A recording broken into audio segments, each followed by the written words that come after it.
बड'लेण्ड इंखं टेलिभिजननि बिथिंनिफ्राय दा समाव सासे गेदेमाखौ लोगो हमनो हादों। बिथाङा जाहैबाय बड'लेण्डनि बायजोआव थानाय आसामनि गासै बर' गामिफोरखौ सरजाबनानै दाफुंनाय बर' कसारि वेलफेयार अट'नमास काउन्सिलनि मावफुं सोद्रोमा प्रणब बर'। प्रणब बर'आ बर' सोमावसारनायाव मैखोमै बाहागो लाबोदोंमोन। आगु समनिफ्रायनो 1987 मायथाइनिफ्राय दुलाराय बर' फरायसा आफादा बड'फा उपेन्द्र ब्रह्मनि आफादगिरि आफाद दैदेननायजों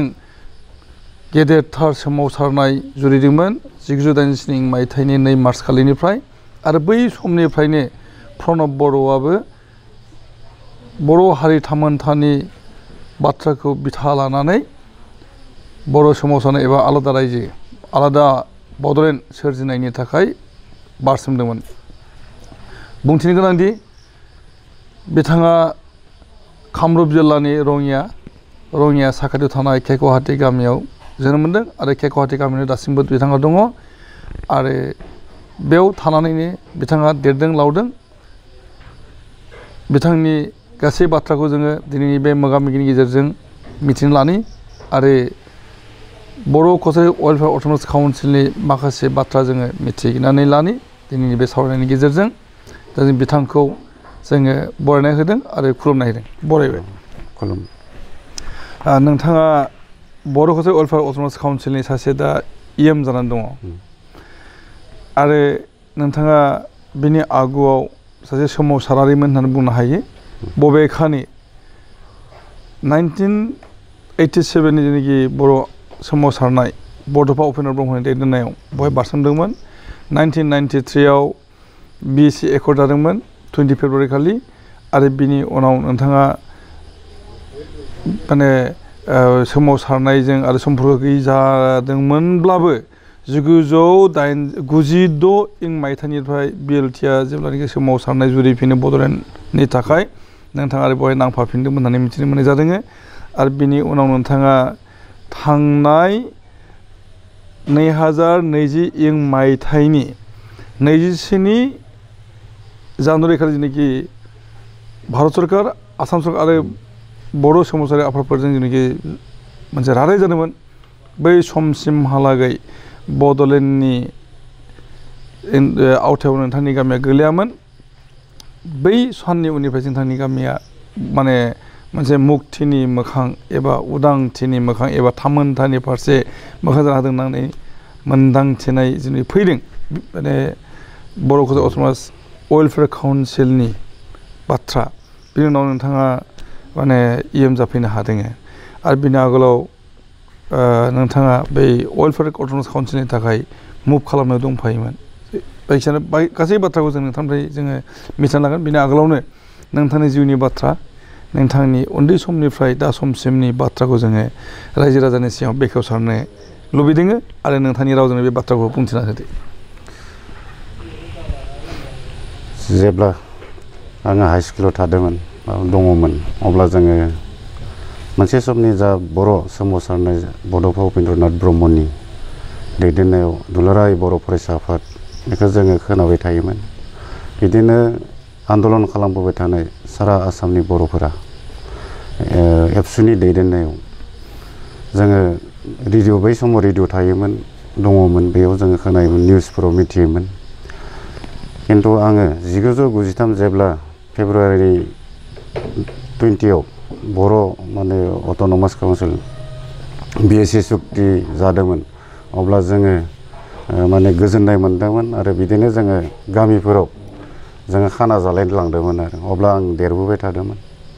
बेनिफ्राय बिदिनो जेब्ला सेकेन्ड टाइम माने बर'फोरा 1996 बा 1996 आव सेकेन्ड आन्दलन जादोंमोन अब्ला जोङो एबसुनि प्राइमारिनिफ्राय जोङो आनसलिकआव थांनानै बै समाव जोङो जिल्लानि दैदेनगिरिफोरनि बै समावनो बिथां दानि स्पिकार बिथाङा बिश्वजित दैमारि बिथाङा मैखोम बाहागो लायोमोन। खिन्थु मोनसे दुर्भाग्यजनक जोंहा माने रङिया टाउननि ओरैजाय जाफोर बर'फोर दङ जोंनि वार्कार हिसाबै जोङो एबसुआव बै समाव मोनाखैमोन। बोरै आं सहैनो हाखो आं गावबो मिथिया। जेब्ला कलेजाव मोनबाय लोगो मोनहैबाय मानसिफोरखौ बिदिनो आं एबसुआव मैखोम बाहागो लानो हादोंमोन बिदिनो आनसलिकनि दैदेनगिरि जानो हाहैदोंमोन आरो बै समनि आनडिभाइडेड कामरुप जिल्ला फार्स्ट टाइम अर्गेनाइजिं सेक्रेटारि ओमफ्राय डिभाइडनि उनाव जेब्ला माने बिटिसि मोनखांनायनि उनाव माने कामरुपखौ बोखावनाय जाबाय मोनसे बाक्सा पार्टआव थाहैबाय मोनसे जोंनि कामरुप रिमेनिं थाखानाय कामरुप बेयाव आं जेनेरेल सेक्रेटारि जाफैमोनदोंमोन जिल्लानि बिदिनो जोङो कामरुप जिल्लाखौ दैदेननो एबसुनि दैदेनगिरि जानानै जोंनि बर'फोरनि माखासे खामानि एबसुनि नियम नितिखौ मानिनानै माने कनस्टिटिउन्सखौ मानिनानै जोङो खामानि मावबोदोंमोन आरो गेजेर ससेयाव जा मोनसे जोङो कनफारेन्स जायो नालाय बोसोरनैनि उनाव एबसुनि मोनसे माबा दङ टार्मिटिं दङ बेवहाय आङो जोंनि नैबे कामरुप जिल्लानि जेनेरेल सेक्रेटारिनिफ्राय आं गावनो एसे आंहाबो बिजनेसाव हाबबायमोन नालाय ओंखायनो आङो प्रेसिडेन्ट होनो नागिरदोंमोन आङो जिल्लानि खिन्थु आं प्रेसिडेन्टखौ लायाखै भाइस प्रेसिडेन्टआव लाबाय भाइस प्रेसिडेन्टआव थानानै आंनि माखासे माने बै समाव एसे माने बिजनेस लाइननिबो माइन्ड जाना होननानै आं बिजनेसबो खामानि मावलांदोंमोन बेबायदिनो जोङो मोनसे समाव आङो एबसुनिफ्राय ओंखारथ'नाय जाबाय 2008 सनाव 2008 सनाव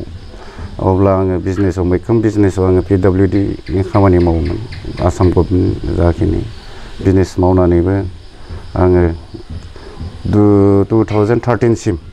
आङो बिजनेस मोनसे मोजां बिजनेस खालामदोंमोन माने कन्ट्राक्टर खालामदोंमोन बेनि उनाव जोंनि माखासे पुराना थांनाय बा आउटगयिं लिडारफोर जोंनि BLTनि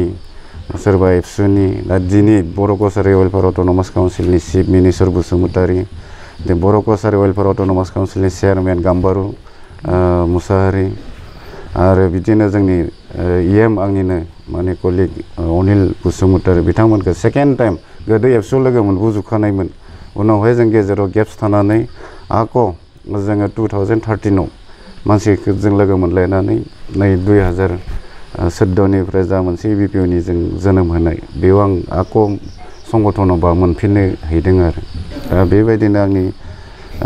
बर' रायजोफोरनि गेजेराव बा बर' रायजोफोरखौ लानानै खामानि मावबोनाय संगठनाव थानानै आरो बै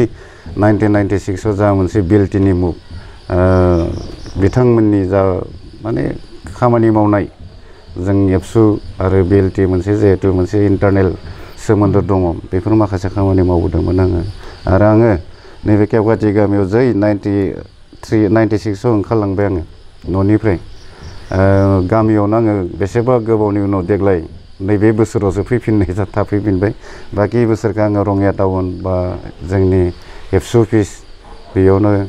माने जिउखौ आं दैदेनलांदोंमोन बोसोरखौ दिनफोरखौ आंनि दा थांनाय माने फेब्रुवारि बे बोसोरनि 2021 मायथाइनि जा माबायाव फेब्रुवारिनि 24आव जोङो माने अटेकिं लाबाय सासे EM बर' कसारि वेलफेयार अट'नमास काउन्सिलनि बै दिननिफ्राय आङो न' सफैनाय दासिम आं दिनै केवगाटि गामियाव दंथ'यो तबे नोंथाङा 1996निफ्राय 2021नि माने 24 फेब्रुवारि खालिसिम माने न'जों सोमोन्दो गेजादोंमोन खालि बर' हारि थामोनथानि जेनाखि हान्थिनाय लामा बय नोंथाङा नांथाबदोंमोन जोबोद नोंथांनि बे बाथ्राफोरखौ मिथिनो मोननानै गोजोननाय मोनदों जे नोंथाङा हारि थामोननि थाखाय बेसेबां गावखौ सेक्रिफाइस खालामदों दा नोंथाङा बुंदो जे नोंथाङा माने फैगौ समाव मा बिथांखि लुबैयो आं सानो दिनै बिबान दङ हिसाबै हारिनि मोनसे समावबो मावबोबाय हिसाबै दा आरो ओरैबायदि मोनसे जाबावबाय दा दायित्वआ आंनाव बांसिन गोलैसिनबावबाय होननानै खारन जोङो सरकारजों सरकारनि मानसि जाहैबाय आरो सरकाराव जों जा इउनाइटेड बड' पिपल अर्गेनाइजेसना जों बेखौनो माने दाबि दंखायोमोन जोङो माने बर' BTCनि बायहेरायाव थानाय 10 लाख बर'फोरनि सायाव जाखिनि जोंहा दङ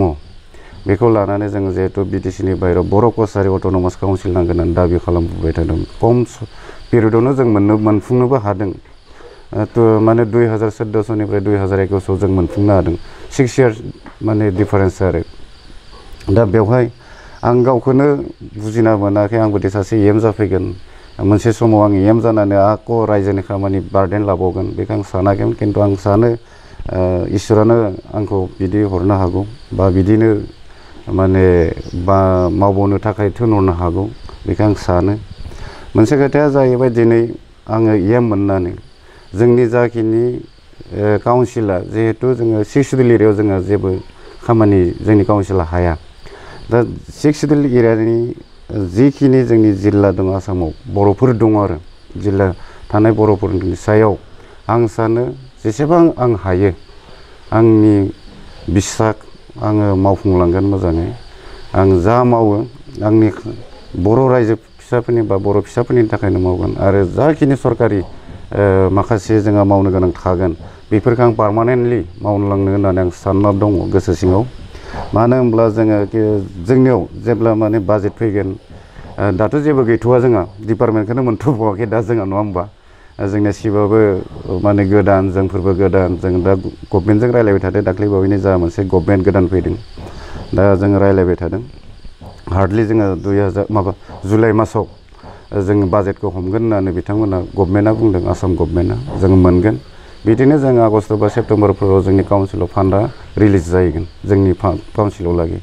अब्ला जोङो जा जोंनि चिफ सारा डिपार्टमेन्टखौ जोंनो जाखो होयो बै डिपार्टमेन्ट अनुजायै जा माने खामानि थागोन आरो बे खामानिफोरखौ बर' फिसाफोरनि थाखायनो आं मावगोन आरो बेफोरखौ माबा मोनसे खामानि मावगोन जों न' गंसे जेनेबा खोथा जों दा मा दङ मोनथिथ'वा जों गाइडलाइन फरायनानै जोङो मावगोन दा आं दा सरासनस्रा स्टेट गभर्नमेन्ट बा बेलेग काउन्सिलफोरा जेरैबायदि न' होनाय थायो IY न' दा सेन्ट्रेलनि स्किमफोर दा बेफोरखौ जोंनियावबो जुदि थायोब्ला बा होयोब्ला जोंनियावबो जुदि गाइडलाइनाव थायोबा आं सानो गंसे न'खौ बार माने 2 बोसोर 3 बोसोरै रिपेयारिं खालामबाय थास्लायस्लाय नङा होमब्ला जोङो खेबसेनो बे न'खौ दांनाङि हिसाबै 30 बोसोर 40 बोसोर दांखानाङि हिसाबै जुदि पार्मानेन्ट आरो बे गंसे न'नि थाखाय जों फान हमबाय थानो हाया खारन जों बेलेगावबो होनांगोन दा जोङो आं सानो जोंनि BTCनि बायहेरायाव थानाय बा जोंनि बर' कसारि अट'नमास काउन्सिलाव जा 10 लाख बर'फोर दङ माने हार्डलि जोङो 30 बोसोरफोराव जोङो फोजोबना लानो हागोन खारन जोङो 10 लाख नङा होमबा मानसिया पपुलेसनासो खिन्थु फेमिलि हिसाबै जोंनियाथ' 10 लाख जाया हार्डलि 4.5 लाख बा माने 5 लाख जागोन हमना ला 50% हमबाय दा 5 लाख न'खराव जोंनियाव फैगोन बा गभर्नमेन्टआ हरोब्ला 200 कौटि बा 300 कौटि जुदि जोंनो गभर्नमेन्टआ इयारलि हरबाय थायोब्ला बेखौ जों बोसोराव मोजां मावलांबाय थायोब्ला फेमिलिया 5 लाख फेमिलि नङा होमबा जोंना फैसाया फैगोन 300 कौटि जुदि गभर्नमेन्टआ हरोब्ला अब्ला जोङो मोजाङै मावलाङोब्ला पार्मानेन्टलि आरो जा मावो बेखौ 20 बोसोर 30 बोसोर दांखानाङै हिसाबै मोनसे माबायावनो फान्डखौ होफ्लेबाय थानाङै बायदि जों बेखौ बिदि जों साफ्रोमबो जोंनि EMफ्रा बा जायफोर एमसिएलए जागोन बेखौ जों जुदि मावोब्ला आं सानो जोंनि बर' कसारि अट'नमास काउन्सिलाव थानाय जेसेबां बर'फोर दङ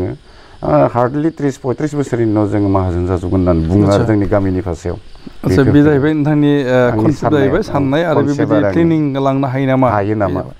आरो मोनथिनो मोनदों जे थांनाय समनि आसाम सरकार सर्बानन्द सन'वाल दैदेननाय आसाम सरकार बिनि जोबथारनाय एसेम्बलि सेसनाव नोंथांमोननि थाखाय बाजेट पास खालामदोंमोन 50 crore दा नोंथांमोना इन्टारिम बडि हिसाबै दङ दा बे 50 crore दोहोनखौ नोंथांमोना मोनखोना मोनदिया आरो मोनदोंब्ला मा खामानि नोंथांमोना इउटिलाइज खालामनाय जादों जों बै 50 crore जा थांनाय सरकाराव घोषणा खालामनाय बेखौ जों दाबो मोनाखै जोंनि गेजेराव जों रायलायदों दा इन्टारिम बडिया जों बोरै मोननो हायो आरो जों गासिबो निउ फेज जाजोब्बाय जों गभर्नमेन्टनि गाइडलाइन जेबो मोनथिया दा आं सानो बेखौ जुदि गभर्नमेन्टआ जोंनो खसाकै होथारोब्ला जोंनि माखासे मावनो गोनां थागोन जोङो काउन्सिलनि हेड अफिस बानायनायनि रिजनेल अफिस बानायनाय जनेल अफिस बानायनाय आरो माखासे जोंनि स्टाफफोर लानाय गभर्नमेन्टआथ' जोंनो सम्पुर्ण स्टाफखौ जोंनो होजोबनाय नङा होमब्ला 50% होब्लाबो जाखिनि मोनसे अफिसियेलि प्रसेस मावनो थाखाय मानसि नांगोन एपइन्टमेन्ट माने बा एमप्लयि नांगोन बेखौ जों माखासे जोंबो फिक्स पे बायदि दा जेरैबायदि बिटिआरफोराव जों नुनो थाङो फिक्स पेफोराव होनानैबाबो काउन्सिलखौ दिनै कार्बि आंलंफोरावबो फिक्स पेआव होनानै गावसोरनि काउन्सिलनि खामानिखौ मावलांदों गभर्नमेन्टआ हरखानाय बा गभर्नमेन्टआ थाखानाय एमप्लयिफोरजों थाफानानैबो जोङो जोंनि माखासे खामानिखौ मावगोन आरो जा फैसा 50 crore खोथाखौ बुंदों नोंथाङा बेखौ जुदि हरोब्ला जों काउन्सिल मोनसे जनानै मिटिं जिरायनानै जोंनि बर'नि मेजर प्रब्लेम इडुकेसननि माखासे प्रब्लेम दङ जोंहा शिक्षानि सायाव जोंहा जोंनि बहाबा गामियाव दाबो माने बर' मानसिफोरानो हानि पात्ता मोनाखै आरो बहाबा जों दैया दाबो निजोरानि दै लोंबाय थानो गोनां जायो बेफोरनि माखासे प्लेनिंखौ जों बानायनो हागोन आरो मानो होनब्ला जोङो बबेबा एरिया दाबसेयाव जेनेब्ला दैया माने दैखर मोनसेल' दङ बेयाव बेसेबा गोजाननिफ्राय दै लायो दाबो दङ दैनि समस्या दङ दा बहुत गामियाव दङ दै मोना बेफोराव जों पाब्लिक हेल्थ जोंहा जिहेतु काउन्सिलाबो डिपार्टमेन्ट दंखायो बेखौ जों एरियाखौ नायनानै जों जुदि मोजां गिदिर बे स्किमखौ बानायना होनो हायो जोंनि बै स्किमखौ बानायनो लोगो मोनफ्रोमबो गामिनि बर'फोरा दैखौ जों मोजां दै मोनलोंनो हागोन बेफोरबायदिखौ जोङो मावनायनि मोनसे काउन्सिल रायलायनानै मावनाय डिसिसन लानाय जागोन आरो आंबो सिपखौ एसे बुंबावगोन नोंथाङा बुंबाय जे 50 crore जेनाखि बाजेट खालामनायमोन आसामनि आगु समनि सरकार बे दोहोनखौ नोंथांमोना मोननो हायाखै ना मोनदों अलरेडि अट'नमास काउन्सिला अब्ला नोंथांमोननि बे अफिस सेटआप अलरेडि नोंथांमोनहा सिमेन्ट साफरियाव नोंथांमोननि बर' कसारि वेलफेयार अट'नमास काउन्सिलनि गाहाय मावख'खौ माने बेखेवबाय आरो बेराफारसे गुवाहाटीयावबो नोंथांमोना साफिस अलरेडि बानायबाय होननानै बुंनाय जादों दा अब्ला बैफोरखौ माबोरै मेनटेन खालामदों जों मोनसे धेमाजि सिमेन्ट साफरियाव जोंनि बर' कसारि अट'नमास काउन्सिल जा माने हेड अफिस बेवहाय बिथांमोना जिल्लानि आरो बै जायगानिनो जोंनि चिफ बर' कसारि अट'नमास काउन्सिल सिमेन्ट सानजारि नोगोर सिमेन्ट साफरियाव जा मोनसे थांनाय फुराना मोनसे मा होनना बुङो गेस्ट हाउस दङमोन बिथांमोननियाव आरो बिथांमोना अन्तत खामानिखौ मावग्रोथ'नो आन्था जेब्लासिम जोंनि गभर्नमेन्टआ बाजेट फैयागौलागै बेयाव जिरायनानै जों खामानिखौ मावनो होननानै बै न'खौनो बिथांमोननि बै सरकार गेस्ट हाउस न'खौनो बिथांमोना रायलायनानै गामिफोरजों रायलायनानै माने बेखौनो हेड अफिस बानायनायनि थि खालामनानै बेखेवनायबो जाहैदों दा रिन'भेसन खालामबाय थादों ओरैनो गोलैना दंखायोमोन बे न'आ ओमफ्राय आरो फारसेथिं जोङो गुवाहाटीयाव दा जों साब अफिस लादों एक्सुवेलि जोङो बेखौ आं गोजोननाय होननांगोन जोंनि दानि स्पिकार बिश्वजित दैमारिखौ बिथाङा मोनसे अफिस लाना दङमोन जोंनि बिथाङाबो इन्टारेस्ट माने बेयाव थानानै गावनि अफिसखौनो हगारना होदों जोंनि काउन्सिल सालायथो होननानै बेयाव थानानै माखासे जोंनि काउन्सिलनि खामानिखौ माव बेयाव गुवाहाटीयाव थाबा जों थाबनो मन्त्रि बा अफिसारफोरखौ जोङो मोननो हागोन दा बेखौ लानानै बिथाङानो दानि मानगोनां बिश्वजित दैमारि बिथां गावनि अफिसखौनो हगारनानै होदों आरो दा जों बेयावनो खेबनै इसि मिटिंबो जाखांबावबाय जोङो लाबाय माखासे रेजुलेसनबो लाबाय जिरायबाय जोङो बे अफिस खिन्थु जोङो गुवाहाटीयाव ओरैनो दाबो जों अफिस मोनसे बानायनो थाखाय हा नांगौ नालाय जों नागिरबाय थादों जाजोबाखै जों खारबावनांगोन बेखौ मोननो थाखाय बिथांखौ बिश्वजित दैमारिखौ धन्यबाद होयो आरो बै अफिस गावनि होनायखाय आरो बिथाङा जिहेतु भारा गावनो बदै होगासिनो दङ आरो बै सिमेन्ट साफारि हेड अफिसा जाहैबाय मोनसे गभर्नमेन्टनि खामानि बेखौ जोङो सोलिथ'नो लादों दा ओंखायनो बे थाखा फैसानि जा मोनसे सोलिनायाव अफिस हिसाबै जोंहा माने समस्या जायाखै फान्ड हिसाबै जेबो गैया दा होमबा नोंथांमोननि बे अफिसाव जे एमप्लयिफोर दङ बिसोरनि रेमुनारेसन प्लास नोंथांमोननि रेमुनारेसन अनारियाम प्लास आरो TADनि बाथ्रा नोंथांमोननि सिकिउरिटिनि बाथ्रा हान्थामेलानि गारिफोरनि बाथ्रा दा बेफोरो बोरै एरेन्ज जादों दा बेखौ जोङो गभर्नमेन्टआ जोंनो एक्सुवेलि होनांगौमोन बेफोरखौ थाबनो होनो हानांगौमोन खिन्थु जोङो नुबाय जेब्ला फेब्रुवारिनि 24 तारिखै जोंखौ टेकिं लानानै जोंनि नांगौखिनिखौ गभर्नमेन्टआ एरेन्जमेन्ट खालामना होनो हानांगौमोन नडेल डिपार्टमेन्टआ बै समनि सरकारा खिन्थु जा मोनसे जेनेरेल आसाम एसेम्बलि इलेक्सन बेखौ लानानै मडेल कड अफ कन्डाक्टबो बिथांमोना घोषणा होबाय 26आव होबाय जोंखौ 24आव टेकिं लाबाय फेब्रुवारिनि 26आवनो घोषणाखौ बानायना होबाय जोंनि माखासे खामानि मावनो थालांनाया बिदिनो जादों आरो election model code of conduct नांनायनि थाखाय जों जेबो मोननो हायासै दा बिदिनो जों जाखिनि खामानि मावबाय थादों रान दिनै माने गावबा गावनो एसे एरेन्ज खालामनानै सोलिलायबाय थादों जों अनरेबो मोनाखै आरो प्लास जोंनि स्टाफबो जों लानो हायाखै दिनै स्टाफबो गैथ'वा अफिसा दङ स्टाफबो गैया बे जोंनि प्रिन्सिपाल सेक्रेटारि बिथाङा 5 तारिखै बदि जइन जागोन धेमाजि सिमेन्ट सापरियावनो बिथाङाबो कभिडआव गोलैना दङ बिथांखौबो जोङो गेजेराव आर'ज गाबबाय बिथाङा कभिडनिफ्राय मोजां जाना फैयो बिदि हम क्वारेन्टाइननिफ्राय ओंखारसिगोन बिथाङा ओमफ्राय आरो फारसेथिं जाहैबाय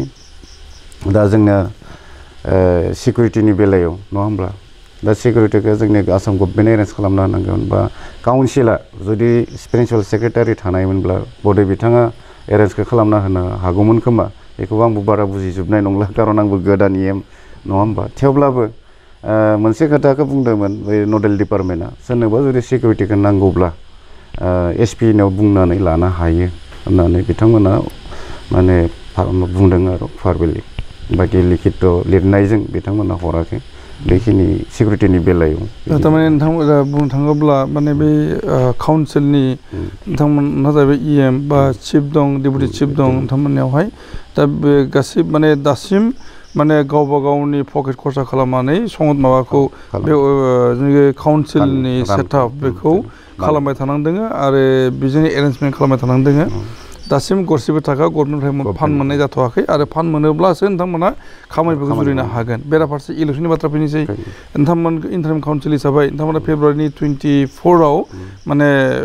फर्म जादोंमोन इन्टारिम काउन्सिल हिसाबै आरो बे 6 दाननि थाखाय 6 मान्थनि थाखाय दाजानाय होमब्ला माने मार्च एप्रिल मे जुन जुलाइ आगस्टआव माने नोंथांमोननि बे टार्मा जोबहैगोन आगस्ट 24आव दा अब्ला दा जाहैबाय माने मेनि जोबनाय दिनैनि दिनावहाय आरो जुन गाबोननि अखानिफ्राय जुन जानायाव थांगासिनो दङ नोंथांमोननि आखायाव दानथाम दङ बे दानथाम बुब्लियाव माने नोंथांमोननि बे जेनाखि इलेक्सननि जेनाखि डेलिमिटेसन नायबा माने माखासे कनस्टिटुयेन्सिनि बाथ्रा बेफोरखौ खालामनानै लाबाय नामा जोङो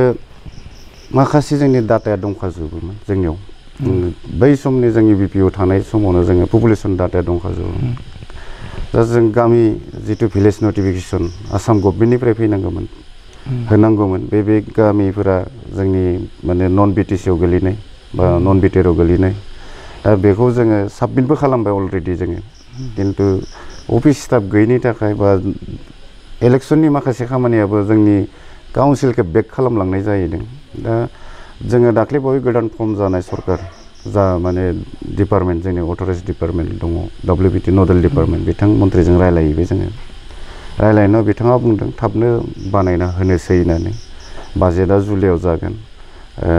जिखिनि जोंहा भिलेज दङ खिन्थु नटिफिकेसननि थाखाय बिथाङा मावफुंनो नागिरदों थाबैनो जोंनाव बिबाय जों गोदो होखाबावबायमोन थांनाय सरकारावनो दा जों गोदान सेकेन्ड टाइम बिथांनि आखायाव जोङो गथायफिननो नागिरबाय साबमिट खालामफिननो नागिरबाय भिलेजफोरखौ आल्टिमेटलि आं सानो जुन मासनि गेजेराव बे खामानिया जोबना थांगोन जोंनि भिलेज नटिफिकेसन प्लास समस्तिखौ जोङो जुदि अफिसा खामानि मावनायखौ डिले खालामाबा थाब जाहैगोन होननानै आं सानो समस्तियाबो आरो जा बेला जोंना 6 मान्थनि थाखाय मोनसे इन्टारिम बडिमोन बेखौ जोंना फैनानै आगस्टआवनो जोबहैगोन बेनि सायाव जोङो रायलायफिननानै जों एक्सटेनसन खालामफिननो हायो नामा कारन मानो होनब्ला जोंना अफिस सेटआपखौ जों बानायलांनो हायाखै अफिस हेड अफिसखौनो जों मोजां बानायनो हायाखै दिनै गुवाहाटीयाव रिजनेल अफिस जों बानायनो हायाखै जों जेराव समस्तिखौनो जोंबो बानायजोबनो हायाखै भिलेज नटिफिकेसनखौबो जों बानायजोबनो हायाखै जों EM जाखांनानै फैगोन जुदि माबायाव आगस्टआव जुदि इलेक्सनखौ बानायोब्ला जोंनो जेबो जाया जों जेरै दङ बै उनाव फैनाय जायफोर इलेक्सन गेलेनानै देरहाबोगोन बिथांमोनाबो बै एखे अबस्थायावनो गोलैगोन आरो थारमाने हाथियार गैयै मन्थ्रि जानानै थाहैगोन आरो ओंखायनो आं सानो जोंनि कमिटियाव बेखौ रायलायथ'वाखै जोंनि इन्टारिम बडिया खिन्थु आं सानना दङ बेफोरखौ बै टाइमाव लागै जोङो जिरायनानै काउन्सिल मिटिं जिरायनानै जोङो एक्सटेनसननि खामानिखौ जोङो मावगोन बिगोन जोङो बिनोसो नांसिगोन नालाय जोंनो मावनो थाखाय आरो एसे सम होबाव 2 दान 3 दान जाबायदि दा बेफोरखौ जोङो रायलायनायनि गेजेरजों मोननो हागोन होनना आं सानो जोङो आरो माखासे जोंना फुल प्लेजेडबो जाजोबाखै माने जोंना टटेल 40 सिट बिनिनो 36 सिटसा माने इलेक्टेड जाना फैनांगोन 7 जाहैबाय नमिनेटेड जागोन बे ओंखायनो आं सानो जुदि गभर्नमेन्टखौ दाख्लैबो जों मोनसे खोथा बुंबाय जोङो बै 36-40 जनखौबो जोङो कमिटिखौ फुल प्लेजेड खालामनो हायो नामा होननानै जाय कनसार्न डिपार्टमेन्ट मन्त्रि बिथाङा बुंदों खालामनोबो हायो खालामनो गोसोबा होननानै दा बिथाङा माबायदि जोंनि सायाव आरो बिथांनि सायाव रायलायनायनि सेकेन्ड टाइम रायलायनायनि उनाव जों बोरै खालामनो हायो जों साननोसै नङा होमबा डिलिमिटेसननि बाथ्रा फैनायावनो एबा समस्ति निर्धारननि बाथ्रा फैनायावनो मोननै जिल्लानि बाथ्रायाबो फैयो सनितपुर आरो बिश्वनाथ बे बेलायाव नोंथांमोननि माने सिन्थाया मा जोङो मोनसे समावनो जेब्ला बिटिआर सुक्ति जाना फैबाय बे समनि उनावसो जोंनिया जाहैबाय काउन्सिला माने होनाया नङा होमब्ला दा बै समावनो सनितपुर जिल्ला आरो बिश्वनाथ जिल्लानि जा मोनसे जोंनि बर'फोरनि दावराव दावसि जादोंमोन जों बिटिआरआव थागोन आरो माखासेया बर' कसारि अट'नमास काउन्सिलाव थागोन जों मोनसे खोथाखौ बुंबोदोंमोन आरो रिभिउ थानाय टाइमावनो जोङो जायखि जाया डिस्ट्रिक्टखौनो जोङो सोना लानो हाबजोबना थानोसै जेब्ला बिटिआरनि कमिसन दानानै बेयाव थाहैनो अब्ला बर' कसारि अट'नमास काउन्सिला माने मा होनना बुंगोन बेखौ नटिफिकेसन होनानै जेनेबा बेयाव थांगोन माने एनअसि होनानै माने बिटिआरआव थांनो हानायखौ जों बेबस्थाखौ खालामनो हागोन जों बिदि रायलायनाय दङ दा बेवहाय जेब्ला माने बिदिखौ जोङो बै समनि दानि आसामनि चिफ मिनिस्टार हिमन्त बिश्व शर्मा आरो दानि स्पिकार बिश्वजित दैमारखौ लानानै जों रायलायदोंमोन हिमन्त बे जिल्ला मोननैनि खोथाखौ लानानै अब्ला माने दानि chief minister doctor Himanta Biswa Sharma बिथाङा बुंबाय बे मोननै जिल्लाखौ दोनथ' होननानै बै बिटिआरनि जा मोनसे एक्सटेनसन एरिया एक्सटेनसन जागोन बेयाव हाबखांनायनि उनाव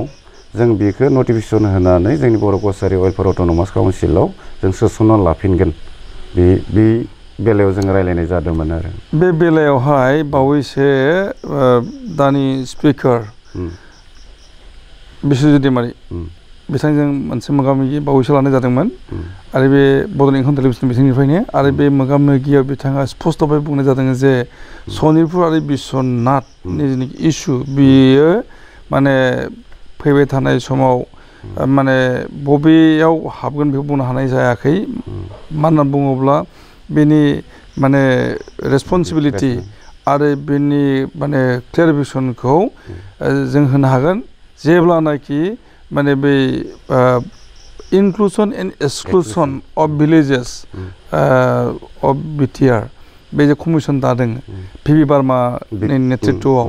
दा बैनि रिपर्टखौ बेस खालामनानैसो बुंनो हानाय जागोन बुंनाय जादों आरो बै रिपर्टआ मोनागौ मानि सनितपुर आरो बिश्वनाथ जिल्लाया बिटिआरआव थागोन ना अट'नमास काउन्सिलाव थागोन बेखौ बुंनो हायाखै होनना बुंनाय जादों आरो बेराफारसे बिथाङा बुंबावदों जे बे कमिसना 20 बोसोरहालागैसिम जुदि दिन्दां जानानै थाबाय थायोब्ला बे 20 बोसोरहालागैसिमबो बे मोननै जिल्लाया माने आसामनि मोनसे पार्ट जानानै थागोन बबेखानि बियो बिटिआर एबा अट'नमास काउन्सिलनि जानाय नंला बे बुंनाय जादों दा बे हिसाबै बै मोननै जिल्लानि बर'फ्रा दिफ्राय जानानै थांगासिनो दङ आं सानो बिथां बुंनाया जिखिनि बिथाङा आरो जिहेतु गभर्नमेन्टजों खाथिसिनाव आरो दा गभर्नमेन्टनि मानसि जाहैबावबाय बिथाङा आयेननि माखासे खोथाखौ मिथिगोन आरो बिथाङा दिनै बहुद एक्सपिरियेन्स गोनां बिश्वजित दैमारि बिथाङा बिथांनि अभिगतानिफ्राय बिथाङा मिथिजोबखायो माखासे माने मा होनना बुङो बेखौ एरियाफोरखौ मिथिजोबखायो आरो मा जाहैगोन मा बोरै बिथाङा बदै मिथिगौ ओंखायनो बिथाङा क्लेरिफिकेसन होदों आं सानो 20 बोसोरावलागै कमिसन माने रिपर्ट होनाया बा पिपि बार्मामोननि जा मोनसे कमिसन दाना होदों बिथांमोना बै अफिसियेलि खामानिखौ माने लेट खालामालाबासिनो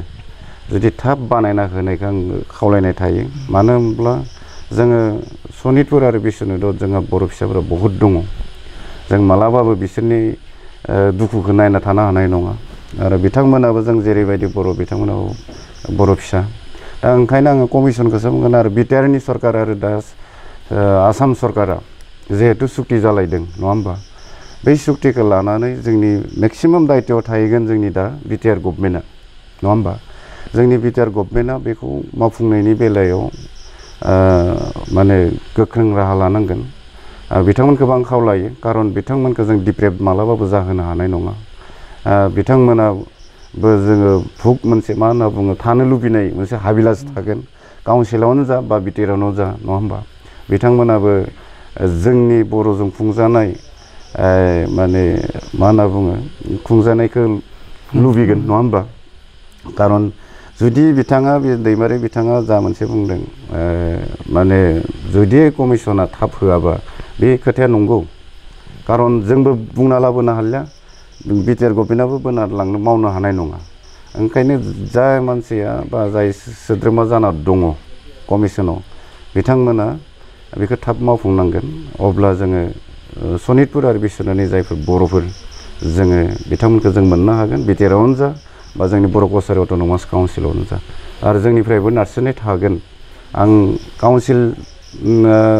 मा बुङो मिथिथ'वा आङो जोंहा खारन जों आंनि सायाव चिफ दङ डिप्युटि चिफ चेयारमेन दङ थेवब्लाबो आङो बारग'नाय इउबिपिनिफ्राय फैनायनो बारग'नाय सासे नेहाथारि हिसाबै आङो इउबिपिजों खेबसे रायज्लायनानै बिथांमोनाबो खेबसे कमिसनखौ नारसिनथों नङा होमब्ला खावलायथों बेखिनि माने एरियाखौ जोंनो थाबनो नांसिगौ माने जोंहाबो दग' मग' जायो जोंनि सनितपुर जिल्ला आरो बिश्वनाथ जिल्लानि जा मोनसे इउबिपि कमिटि दङ जोंहा इउनाइटेड बड' पिपल अर्गानाइजेसन बिथांमोनाबो मावनो आखाव फाखाव जायो बेखौ लानानै आङो जोंनि मिरु खौसेथि बर' सुबुं आफाद बा इउनाइटेड बड' पिपल अर्गानाइजेसनखौ आङो खेबसे लोगो हमलायगोन बेखिनिखौ आं रायज्लायनानै रिकुवेस्ट खालामनो खोन्थागोन आरो गोबां सावरायबाय आरो सावरायनोथ' गोबां दंखायो दा जोङो समनि आंखाल जोंहा दा बेखायनो जों बेखिनि जोंनि दिनै सावरायनायखौ फोजोबबाय गोजोनथों खुलुमबाय